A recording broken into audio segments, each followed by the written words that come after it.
Isso é interessante a sua pergunta, porque ela me possibilita esclarecer algumas coisas.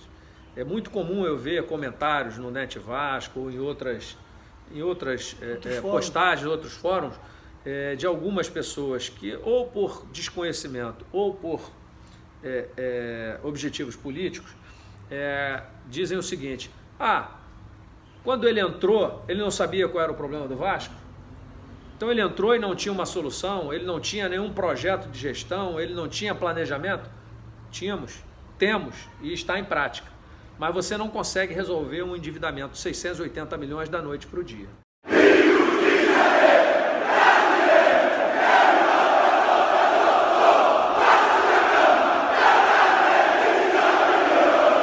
Seja bem-vindo ao canal Futebolaço, eu sou o Dieguinho. Estamos começando aqui uma entrevista exclusiva com o presidente Alexandre Campelo, presidente administrativo do Clube de Regatas Vasco da Gama.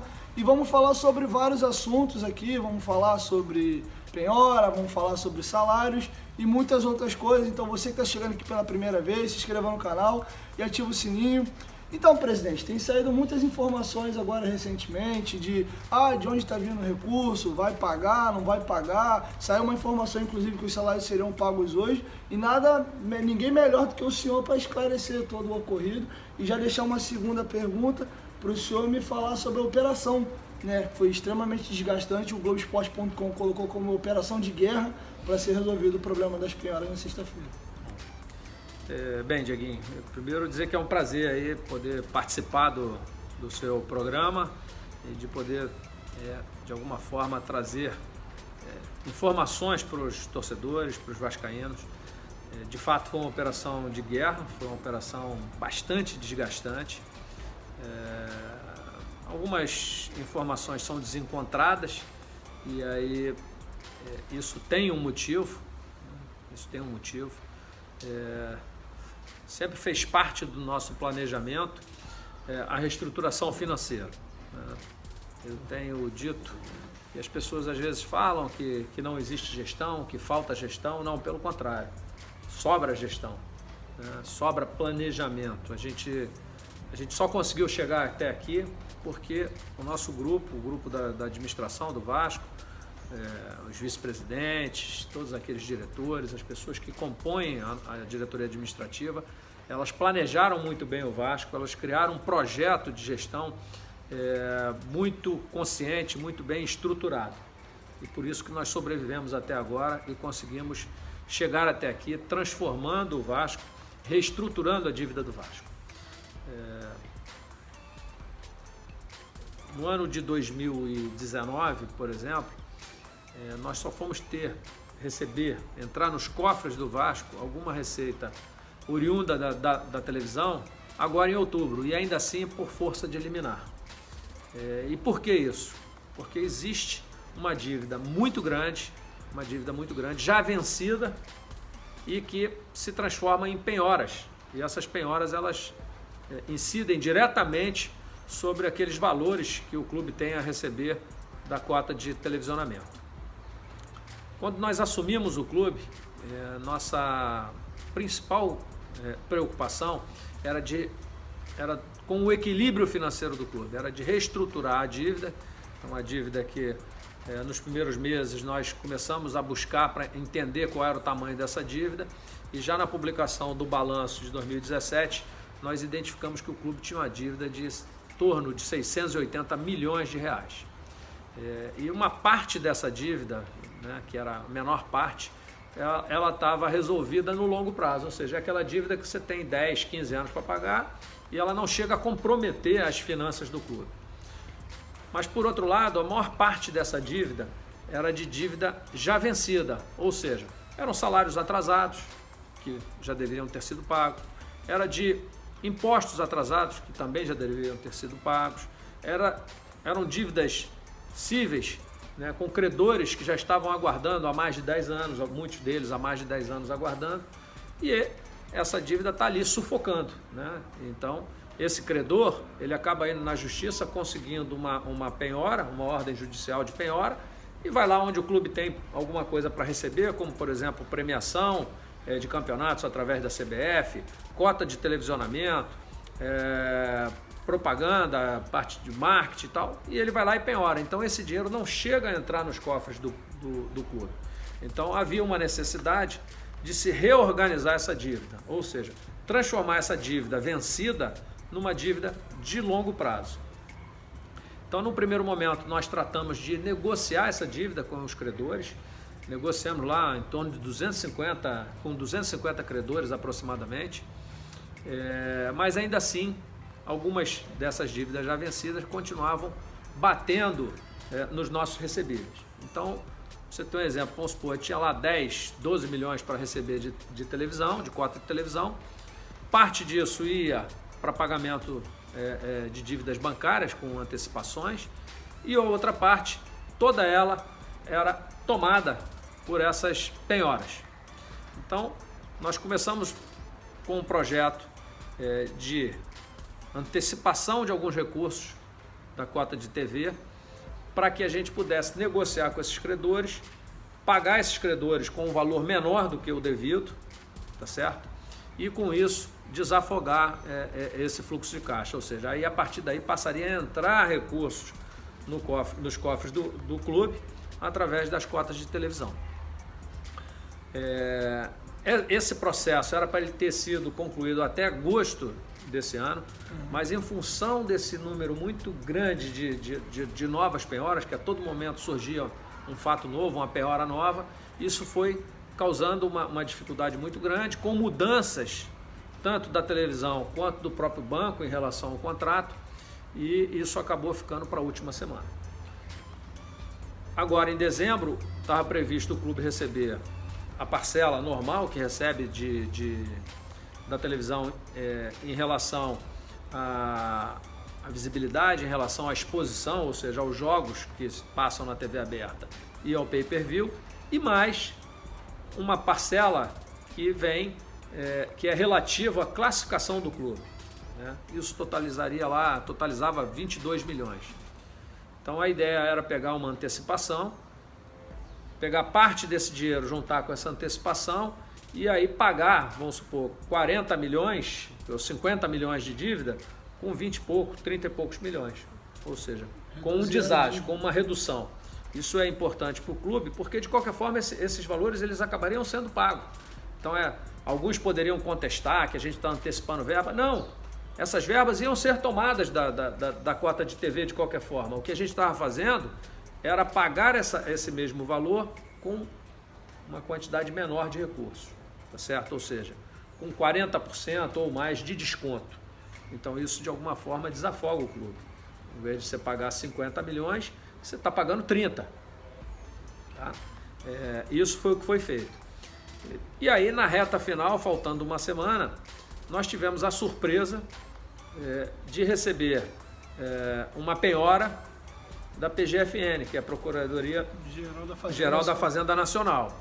Isso relativo a impostos atrasados. Óbvio que o Vasco tinha impostos atrasados, né? As pessoas falam, mas não estava pagando imposto. Não entra dinheiro, como é que a gente vai pagar imposto? A gente estava priorizando o pagamento de outras obrigações, como por exemplo salário. Nós, como eu disse, de janeiro a outubro nós não havíamos recebido absolutamente nada.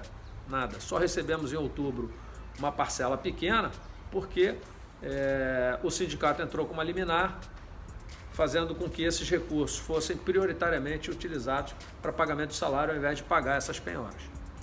E aí, com essa penhora do total que nós tínhamos para receber da Globo, que eram os 22 milhões, nós ficaríamos absolutamente sufocados com isso.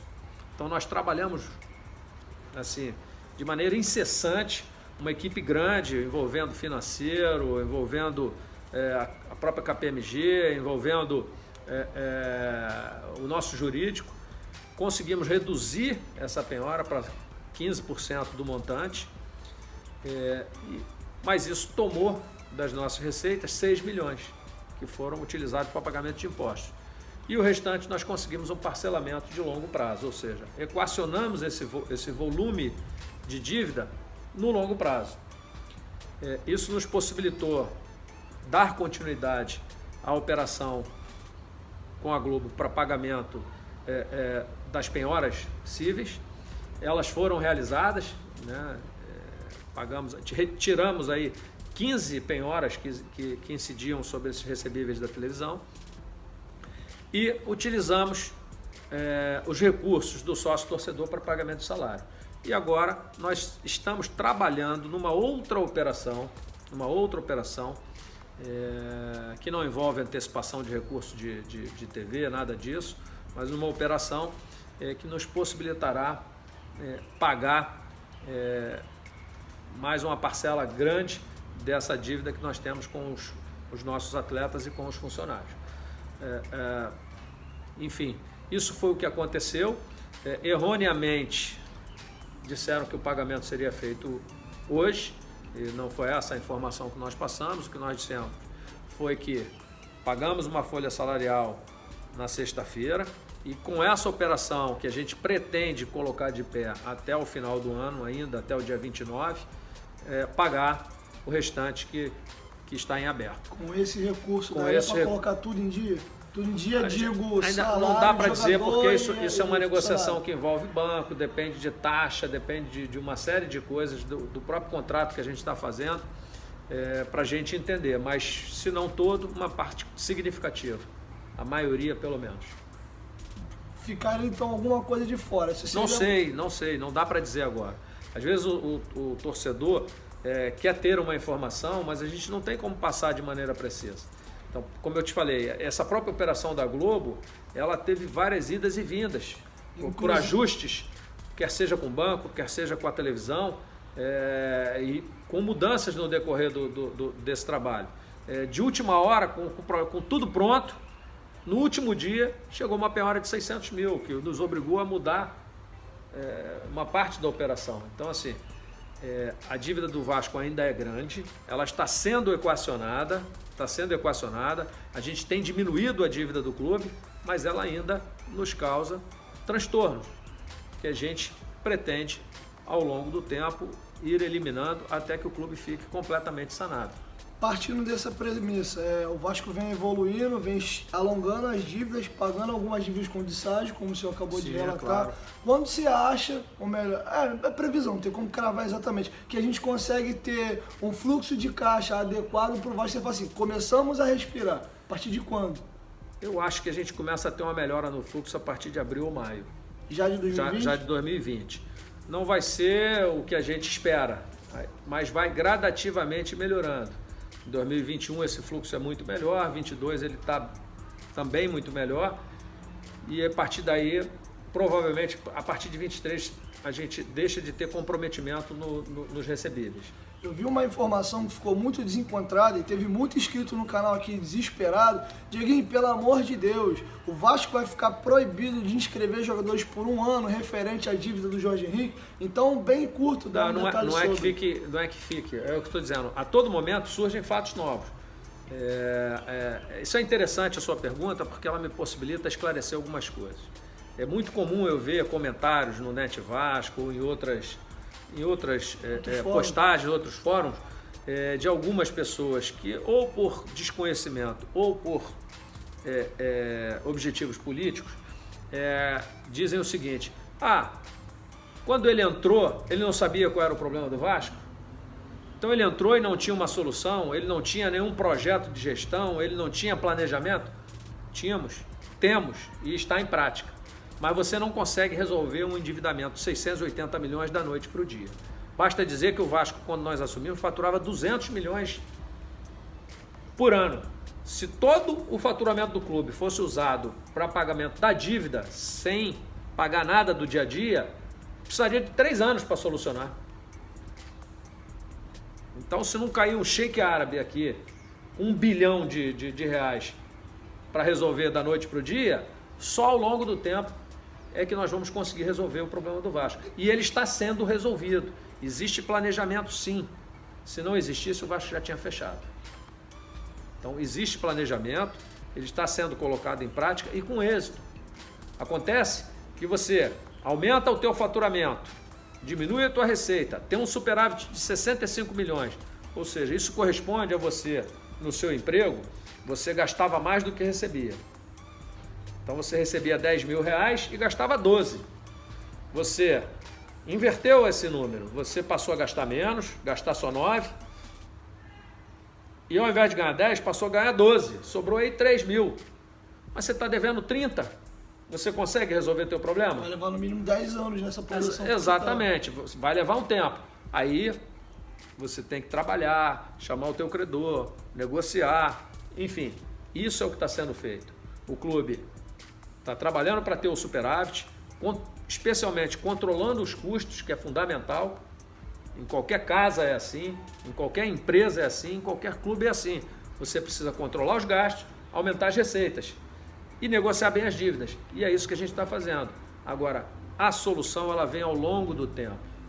São 3, 4, 5 anos para que você consiga respirar aliviado. A gente já tem nós tivemos avanços nesses 2 primeiros anos de gestão. Vamos continuar com esses avanços em 2020 e a gente espera que a partir de 2021 o clube consiga navegar de maneira bem mais calma, com águas mais tranquilas. Por exemplo, eu fiz um estudo, o Palmeiras em 2014 estava na 2ª divisão, retornou em 15, teve o período de gestão do Paulo Nobre, inclusive tem entrevista dele alegando que não tinha dinheiro para pagar água e etc. Uhum. E o Vasco se assumiu em 2017. Há uma diferença. O Paulo Nobre botou do bolso dele 200 milhões. Aqui ninguém botou 200 milhões. Aqui, toda a solução que está sendo dada é através da gestão. Não teve nenhum messias, nenhum mecenas para chegar lá e botar 200 milhões. Não, estou de acordo. Na verdade, eu estava querendo dizer o seguinte, o Palmeiras teve um processo aí de 5 anos, o Flamengo algo em torno de 5 a 6 anos também. E a pergunta que eu te faço agora pro Vasco, você presume... Vou voltar no que eu te disse, eu entendi o que você está dizendo. O Palmeiras levou aí 3, 5 anos para se equilibrar, para voltar a ter no topo de poder novo. financeiro Sim. E esportivo. Lembrando que o Palmeiras tem um patrocínio que é totalmente fora da realidade do futebol brasileiro. Exato, não tem então isso? É isso que eu queria dizer. Ainda assim, eles tiveram 200 milhões que o Paulo Nobre botou e mais um patrocínio que faz um aporte considerável, que não é um aporte meramente de objetivos empresariais. Existe uma relação ali diferente. É político. É político, mas tem o aporte. Sim. Então isso facilita muito a gestão, mas ainda assim o Palmeiras levou 3 a 5 anos para conseguir chegar onde a gente quer chegar.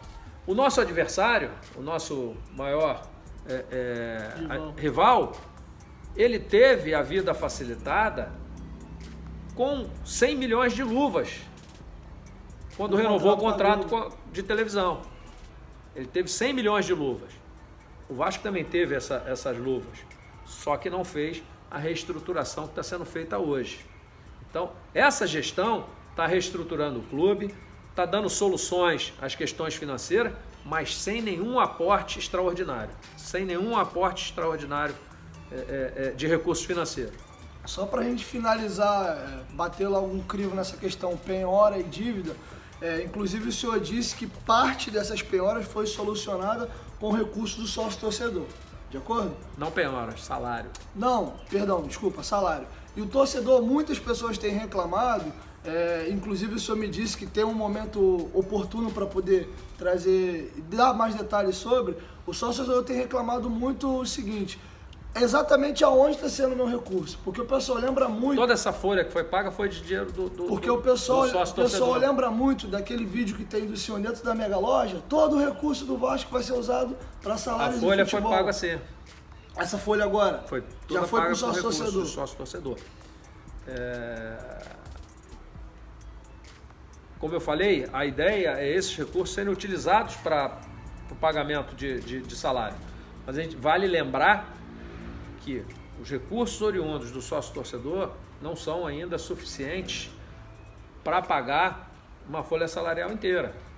Hoje está girando em torno de quanto mês? Não sei se já deu tempo de contabilizar mais ou menos. Aproximado. O valor mensal que cai de sócio-torcedor hoje para o clube, mensal. Olha, eu vou te dizer o seguinte, dá uns 3 milhões mais ou menos. 3 milhões? 3 milhões. Só que você tem uma parte que fica comprometida com o próprio operador, tem alguma parte que fica comprometida anteriormente com outras operações, entendeu? Então, mas todo o restante ele é utilizado para pagamento de salário. Então você me deu uma boa deixa, porque eu vi informações circulando de que o Vasco teria algo em torno com o sócio torcedor de 6 milhões mês. Não é verdade. Não, foi uma não é informação verdade. que passou. Talvez chegue a isso se houver a renovação, se não houver uma perda substancial de número de sócios, aí sim ele pode saltar para isso. Só no segundo semestre. Só no segundo semestre, quando acabar a Black Friday. Né? Ou seja, se a gente conseguir fidelizar esse sócio, uma perda inexpressiva, a gente chega a esses valores. Bem bacana. Então, torcedor, a gente vem gritando aqui há muito tempo. Renova aí o seu sócio torcedor. Automaticamente, quando você renovar, como está na Black Friday, o valor vai dobrar. Então, automaticamente, a receita do clube dobra. Mas como dizia o nosso ex-treinador, não machuca ninguém, né? O Vanderlei falava isso. 25 pratas. Não, verdade. Não chega a machucar ninguém. Eu acho que o tesão, o prazer... Três cervejas já paga. O tesão e o prazer que o Vasco nos proporciona, acho que esse é um investimento válido. Então, passando um pouco de assunto agora, rapidamente falando do futebol, não vou falar de contratação no momento, mas já finalizou-se o ano, o Vasco contratou algo em torno de 15 a 16 atletas. Já tem um companheiro nosso aqui que vou mandar um abraço, Felipe Tiú, do canal Sobre Vasco, analisou todas as contratações e tem uma entrevista do senhor que o senhor diz que quando perguntaram sobre as contratações, você disse que as contratações foram bem feitas, no caso, os jogadores que vieram para esse atual elenco, e as que não deram certo foi a azar. Você lembra dessa entrevista? Eu gostaria que você desse um balanço passado o ano agora sobre... O que eu acho que é importante o torcedor entender? O Vasco não tem recurso para contratar. Quando você tem recursos, você está ali com dinheiro em caixa, que você vai lá e contrata, existe o risco de não dar certo. Sim. E você avalia bem, estuda, aquele jogador que eu quero. Eu tenho dinheiro, vou lá buscar aquele jogador. Cano. E às vezes, estou falando quem tem dinheiro em caixa. Você escolheu lá, fez a tua análise de desempenho, analisou lá com o seu análise de mercado e tal, eu quero jogador X. Você vai lá e contrata. Ele pode chegar e não dar certo. Sim, faz parte. Tá certo? Eu estou há 35 anos no futebol. 35 anos no futebol. Já cansei de ver contratações que você vai lá atrás dois e não dá certo. Eu vou te dar um exemplo aqui, me ocorreu agora rapidamente um exemplo. Tem N, e eu sou ruim de memória para essas coisas. Mas, por exemplo, o Vasco trouxe o Juninho e o Leonardo, do Sport Recife. Todos dois foram destaques lá. Todos dois foram destaques. Todos dois vieram com uma expectativa muito grande. Mas, na realidade, a expectativa maior era em torno do Leonardo. Maior do que a do Juninho. Cadê o Leonardo? Onde é que ele jogou? Quem vingou foi o Juninho. E hoje é um dos maiores ídolos do clube. Maiores ídolos do clube. Mas ele não veio como a maior expectativa. Veio sim como alguém que o Vasco apostou e tal, não sei o quê. Mas o outro não deu certo. E existia uma expectativa maior até do que a do Juninho. Esses exemplos, existem N exemplos desses por aí. Das contratações feitas, algumas dão certo, outras não. Quando você tem recurso financeiro para investir, você tem uma margem de acerto maior, mas ainda assim você tem erro. A maioria dos jogadores que nós trouxemos foi sem colocar um centavo, só com salário. Nós gastamos na época 150 mil, se não me engano, com o Mineiro, Lucas Mineiro, e 100 com Cáceres. Foram os únicos jogadores que nós colocamos algum dinheiro. E muitas dessas contratações foram baratas. Então, por exemplo, nós trouxemos do Bangu o Marcos Júnior e o Jairinho. Alguns apostavam mais que o Jairinho daria certo. E não deu. Acaba que quem jogou, quem foi útil, foi o Marcos Júnior.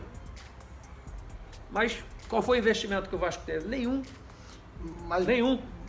Aí você vai lá.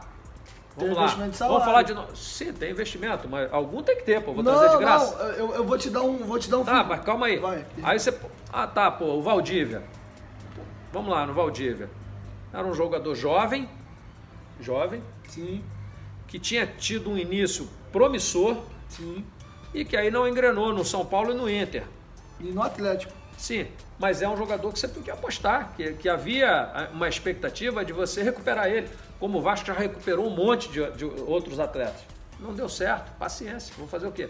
Algum risco você tem que correr. Quando você não tem dinheiro, você corre mais riscos. E a gente não tem como trazer, eu ouço às vezes falar, pô, mas vai trazer o cara que não está jogando? Lógico, o que está jogando não vai querer vir. O time não vai liberar. Eu não vou liberar o meu jogador que está jogando. Eu não vou liberar o Castan. Pô, meu capitão está jogando, por que eu vou liberar?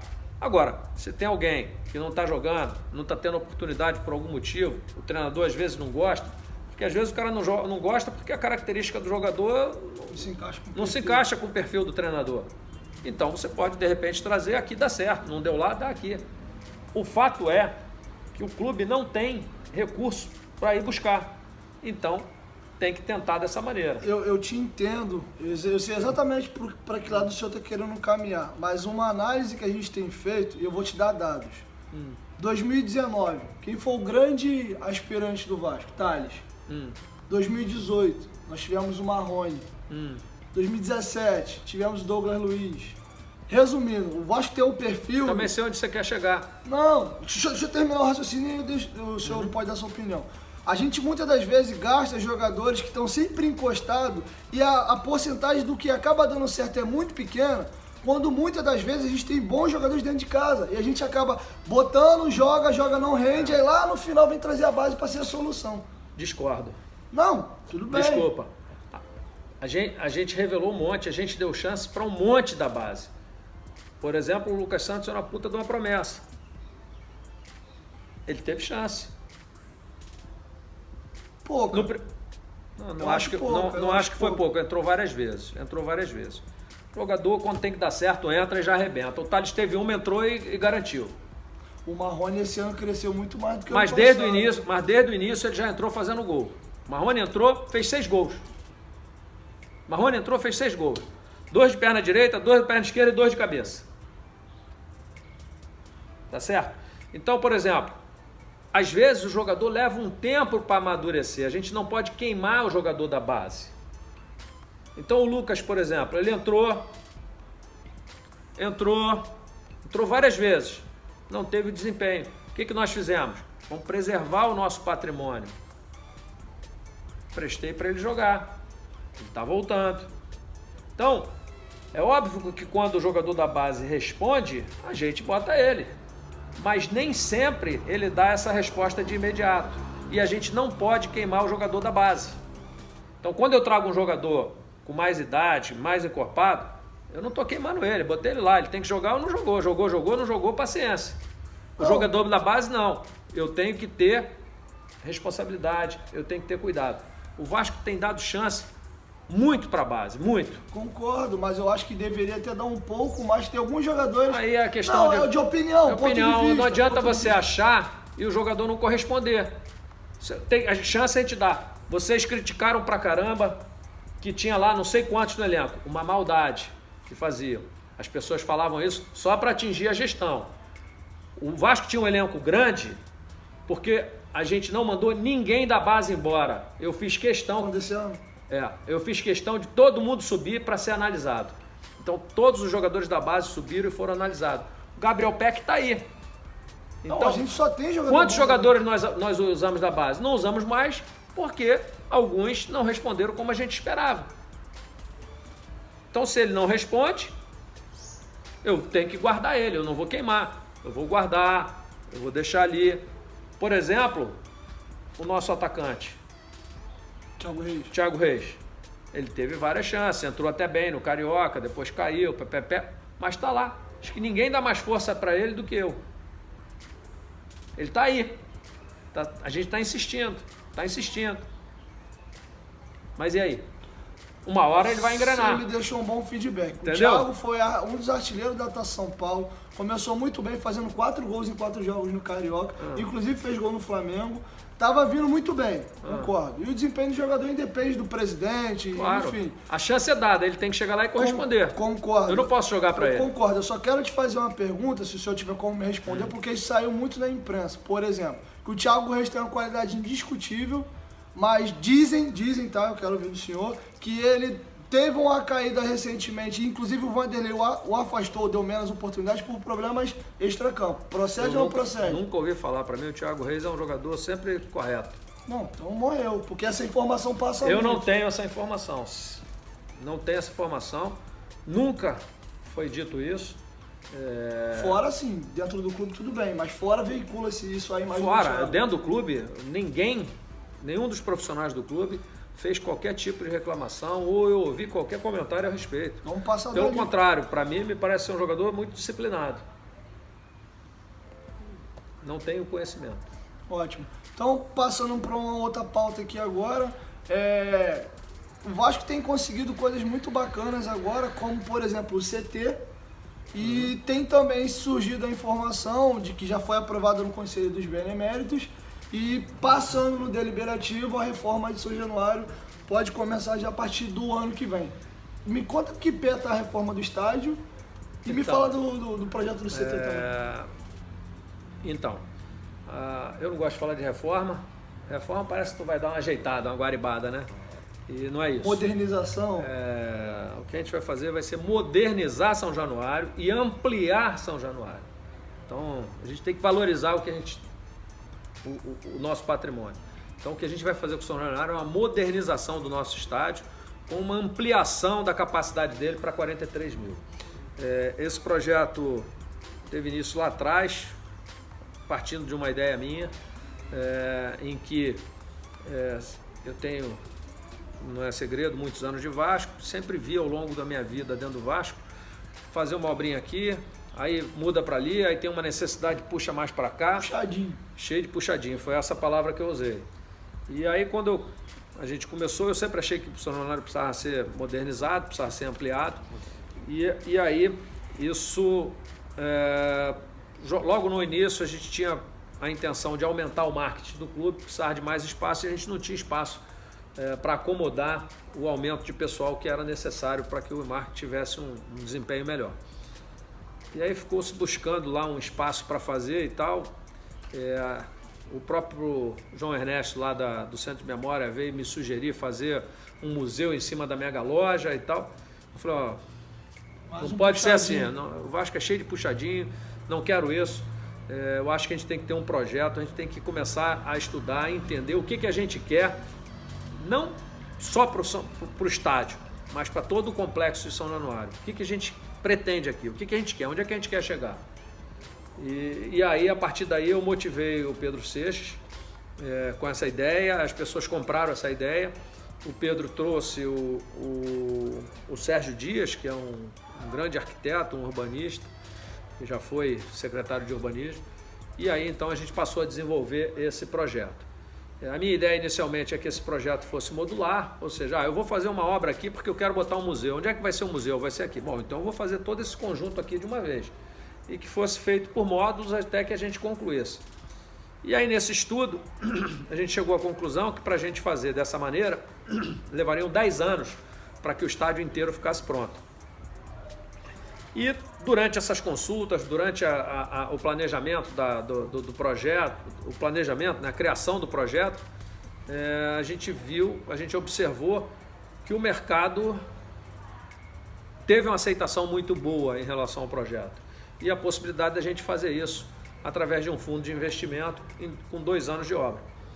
Então, a gente trabalhou nesse projeto não só no conceito do projeto, no conceito da obra, no conceito arquitetônico, mas também na modelagem financeira. Desenvolvemos uma modelagem financeira através de fundo de investimento, de que maneira que esse fundo seria, digamos assim, remunerado, e a gente viu que era perfeitamente viável, que a gente conseguia botar de pé com uma taxa de ocupação bem razoável, ou seja, de 55% da taxa de ocupação. E já é o que basicamente São Januário já é basicamente o que hoje São Januário dá, né? 18, 19 mil de público, num estádio que não tem o conforto que o estádio e o novo. Fator novidade, a tendência pelo menos para o próximo período Sem contar que isso aumenta a tua possibilidade de arrecadação com marketing, com ações, com o ticket médio, porque você cria áreas diferentes em que você pode cobrar valores diferentes e especialmente que a gente ia oferecer para esse fundo de investimento aquilo que a gente não tem hoje, ou seja, a gente não iria perder nada. Eles iriam ganhar em cima de camarote. A gente não tem hoje camarote para isso. A gente não tem venda de camarote, a gente não tem receita com venda de camarote. Venda de cadeira cativa, seriam 7 mil cadeiras cativas. A gente não tem hoje cadeira cativa. Então, se eu crio 7 mil vagas de cadeira cativa e eu vendo, eu não estou perdendo nada, porque eu não tinha. Então, essa foi a lógica criada e, enfim, nós levamos isso para o Conselho de Beneméritos, que é quem cuida do patrimônio do clube. Eles aceitaram muito bem, mas acharam que ainda existiam algumas dúvidas, por uma questão até de responsabilidade. Acharam que deveria aprofundar nesse estudo, montaram uma comissão bastante interessante, com profissionais de diversas áreas. Essa comissão avaliou todo o projeto, se reuniu várias vezes e deu um parecer bastante favorável. Esse parecer foi levado novamente ao Conselho, que aprovou a reforma, com algumas orientações, alguns conselhos. Agora, o que a gente está fazendo é um trabalho através de um escritório de advocacia, fazendo uma due diligence, para que esse fundo seja montado. Então, o próximo passo é montar um fundo de investimento e aí começar a expor isso, fazer um roadshow e começar a captar. A gente já tinha lá atrás um fundo, que é através de um pessoal, de um grupo português, um fundo da Inglaterra, interessado. Mas a gente acha que a gente consegue captar fundos daqui em condições melhores e mais favoráveis ao clube. Porque o pessoal diz muito assim, pô, como é que o Vasco é cheio de dívida e vai reformar um estádio? Então, modernizar. Porque não tem endividamento. Quem investe é o fundo. Quando você tem um dinheiro sobrando e que você vai fazer um investimento, você pode investir em ações, você pode investir em fundo de renda fixa, em várias opções de investimento. Todo investimento ele tem risco. Risco maior ou menor. Você quer menos risco, bota na poupança, mas o rendimento é pequeno. Você quer um investimento que vai te dar uma rentabilidade maior, você vai ter que necessariamente investir num fundo com maior risco. Hoje se usa muito os fundos imobiliários, porque dá um bom rendimento e tem uma certa segurança. Então, esse risco, ele é do investidor. E os recursos são do fundo de investimento. O Vasco não bota nenhum dinheiro, o Vasco não compromete o estádio, o Vasco só tem a ganhar. Então o Vasco não vai se endividar. O Vasco vai ceder para esse fundo o direito de explorar a superfície. Ou seja, vendeu o camarote, ele ganha. Não vendeu, problema do fundo. A gente tem a consciência de que vai vender. E obviamente o fundo só vai investir se ele entender que tem capacidade de rentabilizar. E a gente, através de pessoas de mercado, nós já fizemos todo esse estudo financeiro e a gente entende que ele se coloca de pé. Então ótimo. Então a dúvida que o pessoal tem muito do estádio passado. E para finalizar o CT aqui, o senhor comentou comigo que dizia-se que o Vasco tinha um terreno doado pela prefeitura e quando de fato você foi chegar lá para ver, Me explica melhor essa história, então, até chegar no atual terreno de hoje. Eu, como acho que todos os vascaínos, sabíamos da existência de um terreno que havia sido doado para o Vasco, ao lado de um outro terreno que havia sido doado para o Botafogo. E aí qual foi a minha ideia? E esse terreno, teoricamente, o Vasco e o Botafogo haviam perdido porque não tinham feito nada. Então qual foi a minha ideia? Bom, o Botafogo já está construindo lá o seu CT no Espaço Lonier, ele não precisa mais desse terreno, né? Ele não tem mais interesse. De qualquer forma, não é mais deles, seria da prefeitura. E eu insisti em buscar a prefeitura, através de várias pessoas, tentei chegar até o prefeito, acabei conseguindo, convenci o prefeito da necessidade do clube, de que seria interessante para a prefeitura, que seria interessante para o município, né? Até pelo cunho social do que o Vasco tem, ele iria agregar valor àquela região, iria trazer benefícios para a região, para o próprio município, de uma área que estava ali parada. E aí então o prefeito topou a ideia e nós fomos então trabalhar para que esse terreno fosse novamente doado para o Vasco. E qual não foi a nossa surpresa, que ao chegar lá na área de urbanismo, verificou-se que esse terreno sequer era da prefeitura, né? E por que isso? Normalmente essas áreas grandes, quando você vai fazer um loteamento ou vai fazer algum empreendimento desses, esses grandes proprietários, eles acabam tendo que ceder uma área para a prefeitura, né, para que ela construa escola, hospital, ou seja, é uma contrapartida. Então essas áreas elas entraram num projeto e elas seriam doadas para a prefeitura. Acontece que esse processo ele não teve a sua finalização, ele não foi concluído. Então esses terrenos sequer eram da prefeitura. Logo a prefeitura não tinha como nos doar.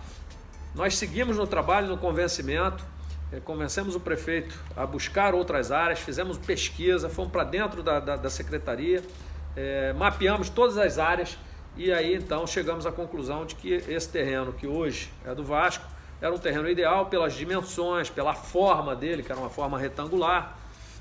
Por exemplo, outros terrenos eram estreitos e muito compridos, então não comportariam a colocação de campos de futebol. E esse, por ser um terreno retangular e com uma área de 80 mil metros quadrados, é um terreno considerado muito bom para se instalar um CT. E aí então lutamos muito por esse processo, o terreno foi doado ao Vasco.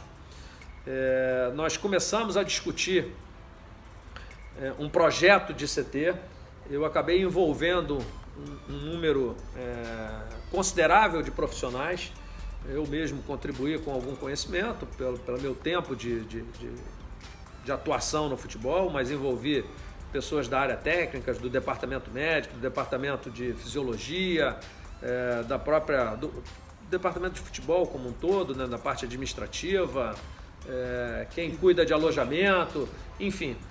Então nós desenvolvemos um projeto de um CT que pudesse comportar a base e o profissional, que essa foi sempre a minha ideia.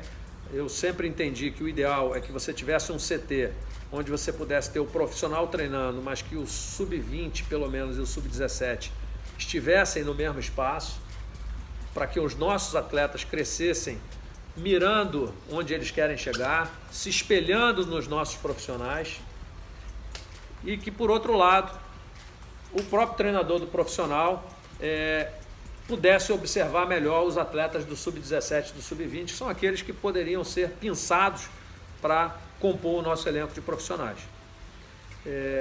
E que ele tivesse um mini estádio, onde as nossas partidas de futebol amador, do sub-17, do sub-20 e até mesmo dos outros das categorias mais baixas, pudessem jogar.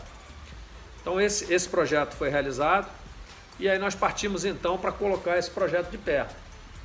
Primeiro criamos um evento assim, muito interessante, muito bacana, trazendo investidores, trazendo parceiros, trazendo autoridades, formadores de opinião, e criamos aí uma vaquinha virtual através da empresa que é a Quicante, que não acabou precisando aumentar o seu porte para absorver a demanda do Vasco, e obviamente a gente entendia que tinha que trazer a torcida junto para esse projeto. Isso foi um sucesso, acho que com 2 semanas nós batemos a primeira meta, isso continuou, a gente sabia que isso é importante a torcida participar, que isso vai ser muito efetivo na colocação de pé desse projeto, que é um projeto de 30 milhões, sendo a primeira etapa, a primeira fase ali de 6 milhões, onde a gente vai murar o terreno, fazer o aterro, os 2 primeiros campos, mais uma área para que o profissional comece já a treinar a partir de abril, talvez, de 2020, mas é um projeto que, como eu disse, que ele, como um todo, custa 30 milhões. E aí, a partir desse start, a partir desse movimento inicial da torcida, isso propiciou, né, nos trouxe um ambiente propício para que a gente trouxesse outros parceiros. Essa já era um planejamento nosso, agora nós conseguimos trazer o BMG, que tem uma parceria no banco com o Vasco, Isso é importante o torcedor saber. O banco não é um banco do BMG, é um banco do Vasco com o BMG, administrado pelo BMG, mas é um banco do Vasco. Por que eu digo que é um banco do Vasco? Primeiro, porque os correntistas são vascaínos, são torcedores, são sócios. Segundo, que toda a receita oriunda desse banco, tudo aquilo que o banco gerar de recurso, a metade é do Vasco. Então, o Vasco é dono do banco. O Vasco é o banco. O BMG vem junto, trazendo o seu know-how, trazendo o conceito do banco digital, mas é um banco do Vasco. É isso que o vascaíno precisa entender. É o Vasco BMG. É o banco do Vasco. Então, automaticamente, todo recurso que esse banco tiver, revertido para o Vasco. Então, você que tem conta no Bradesco, HSBC, Itaú, por que não pensar migrar sua conta para cá, né? Sendo vascaíno, em vez de dar para bancos privados, aí ele dá para o clube. Exatamente. No momento que você é correntista de um concorrente nosso, todos receita gerada a partir de aplicação, a partir de movimentação, de pagamento de conta, porque isso gera receita, essas receitas vão para o banco, né? Para o concorrente. Não, estou dizendo nos nossos concorrentes. Sim. Quando você faz isso dentro do Banco do Vasco, e que tem por trás o BMG, a metade de todos esses recursos vão para o Vasco. Eles vão servir para construir o nosso CT, e depois que o CT estiver construído, vão servir para a manutenção das nossas equipes, para investimento em jogadores, ou seja, para entrar como uma composição das receitas do clube. Então, quanto maior for o número de contas, quanto maior for o movimento financeiro dentro dessas contas, mais o nosso clube se beneficia. E para finalizar, duas perguntas para a gente encerrar. Thales Magno, há a possibilidade de ser vendido em 2020 e Avan? Bom, Thales é jogador do Vasco, tem um contrato renovado. A gente renovou o contrato para que a gente tivesse uma multa rescisória alta, entendendo que havia um risco, porque a multa, esse foi um contrato feito quando ele ainda era do Sub-17, não tinha nem ainda despontado no Sub-20, e assim, ele teve uma evolução muito rápida, e essa multa não era uma multa significante, né? Ou seja, uma multa que era de 12 milhões de reais. Nacional, então isso poderia qualquer clube aí chegar e pagar essa multa, né, dentro do Brasil. E então nós renovamos o contrato do jogador, elevando essa multa para o mercado interno. A multa para o mercado externo já era uma multa... Qual é a multa hoje do Thales para o exterior? Eu não lembro de cabeça, acho que 50 milhões. De euros? De euros. Então, se você me pergunta se ele pode ser negociado, até o momento não existe nenhuma oferta, ninguém nos procurou. Obviamente, se amanhã depois houver uma oferta, tanto o Thales quanto qualquer outro jogador, a gente vai analisar. Se for interessante para o clube, a gente considera. Se não for, a gente descarta. Mas não é algo que está dentro do planejamento do Vasco, tem que vender o Thales esse ano para fazer recurso. Ou tá? Não, eu te digo o seguinte, hoje, qualquer clube no Brasil conta com recurso oriundo de venda de ativos. Sim. Né? O ano de 19 foi um ano mais difícil do que nós imaginávamos, por dois motivos principais. Primeiro, porque o nosso marketing trouxe menos do que a gente imaginava, né? Então nós tivemos um resultado com o marketing um pouco inferior ao que nós esperávamos. Não tenha sido baixo, mas inferior ao que nós imaginávamos. E porque foi ruim para todo mundo, né? Foi um ano difícil para todo mundo. E outra, porque não houve venda de ativos. Se você for olhar para trás, todos os anos ocorreram venda de ativos e isso fez parte da composição financeira do clube.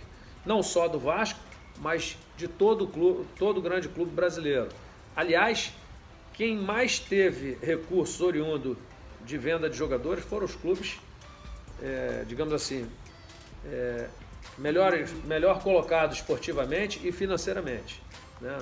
Flamengo e Palmeiras foram os clubes que tiveram maior receita a partir de venda de ativos. Então essa é uma receita esperada no clube. Não, eu entendo que o Thales, como qualquer outro jogador, não existe jogador inegociável, sem clube algum. Eu quis dizer se passa necessariamente dentro do planejamento do Vasco para 2020. Precisamos vender o Thales para fazer fluxo de caixa ou não? Não, a gente não precisa vender o Thales, a gente precisa de recursos. É isso. A gente precisa de recursos. Ok. E para finalizar agora, a Van. Fecha essa semana, não fecha? Que pé tá? Tá caminhando bem. Acho que faltam alguns detalhes. A gente viu algumas camisas aí com o nome do Luciano Heng, a equipe lá na manga. Vai ser apenas manga e... Está sendo negociado, né? No momento oportuno a gente vai anunciar.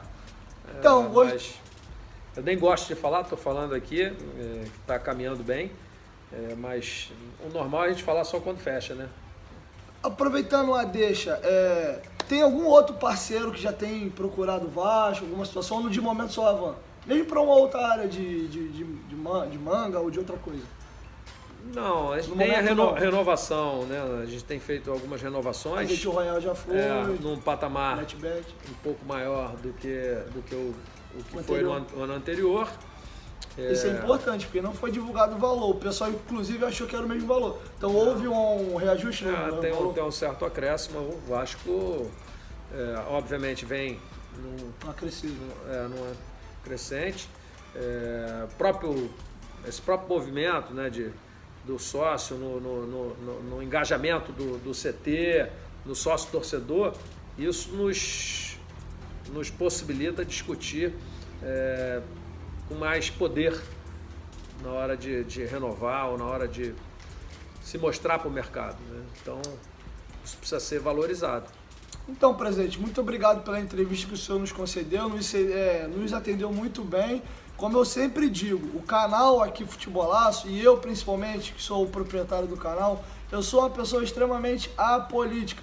A minha bandeira é Vasco. Hoje é o presidente Alexandre Campelo, amanhã, na próxima eleição, pode ser ele de novo ou um outro.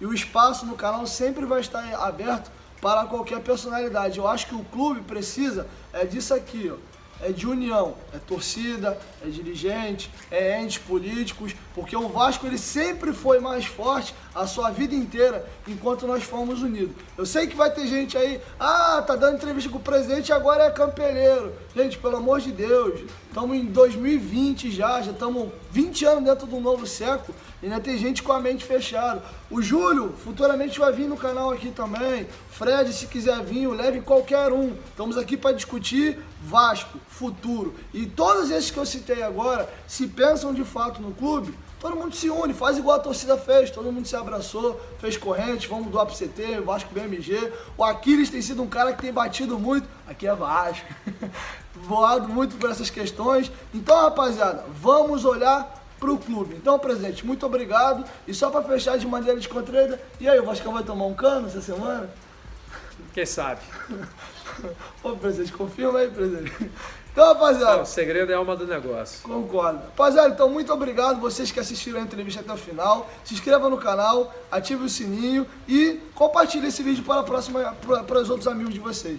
Aliás, só para completar, no futebol tem um lema que diz o seguinte: Deus deu 2 ouvidos e uma boca, para a gente ouvir mais, falar menos. Então, em alguns momentos, falar menos é saudável. Então vamos aguardar aí. Eu espero que a gente tome um cano dessa vez positivo, né? Que a torcida aqui é gol, né? Valeu, rapaziada. Tamo junto. Valeu, saudações vascaínas. Cada dia te quero mais, porque sou